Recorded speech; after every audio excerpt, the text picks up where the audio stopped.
Hi there everyone, welcome to my channel. To my new subscribers, welcome. To my existing subscribers, thank you so much for your continued support and your wonderful comments and advice. It's really appreciated here. This is a safe zone, and if you have any questions or you want to share any advice that has been working for you, feel free to share it here, because it'll help me and it'll help others along the way.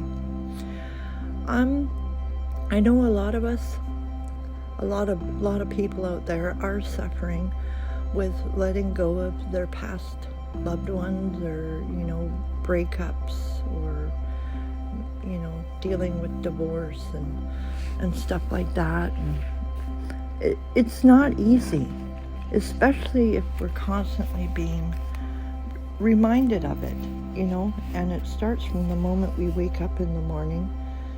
I know I went through many years of self-torturing myself to the point where it just kept me in misery.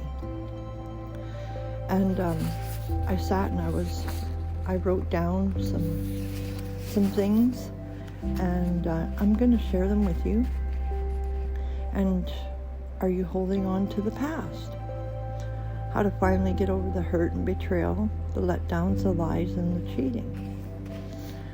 I believe if you've been in a relationship, be it for months or years, I think the healthiest way to heal in the long run is half the time you spent in a relationship. So if you've been with somebody for 3 years and it was traumatic, take 1.5 years for yourself to heal and get rid of whatever the person has programmed you to believe. Your only priority is to heal. Of course, you cannot abandon your children, because they'll likely need to heal too. That is, if you have kids. How I finally dealt with the triggers that spiraled into the victim state and then the pit of misery. I remind myself how much I like being able to come and go as I please. I remember that I like my privacy and being able to write or whatever without having to worry about Mr. Asshole or Captain Asshole.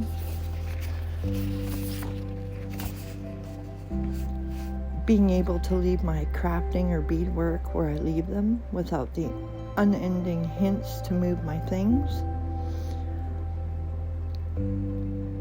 I won't have to ever beg for attention of love, for sex, or finances, or moral support.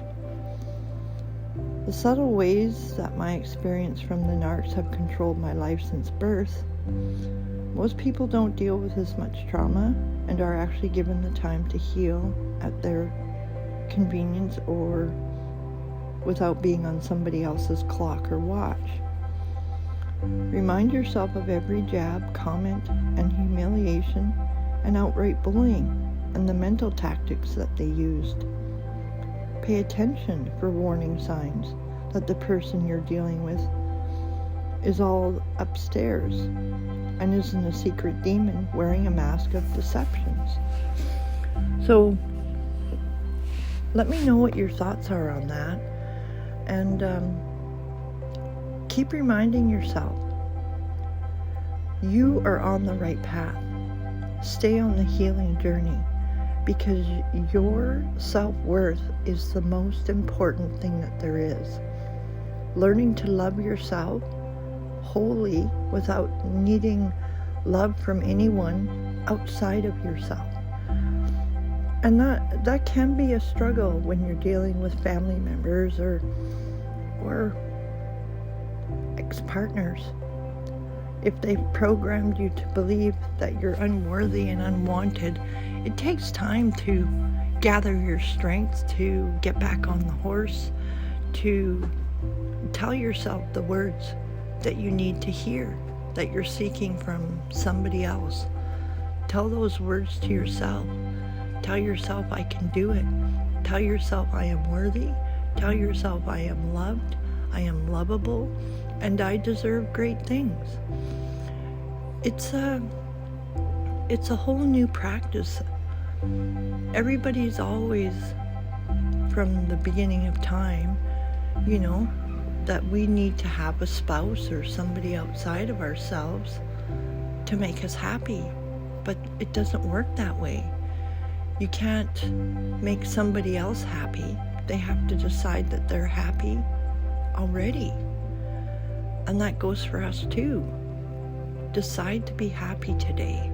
Decide to take pride in your stuff, and whatever it is that brings you joy or makes your heart sing, those things are valuable and you're worth it.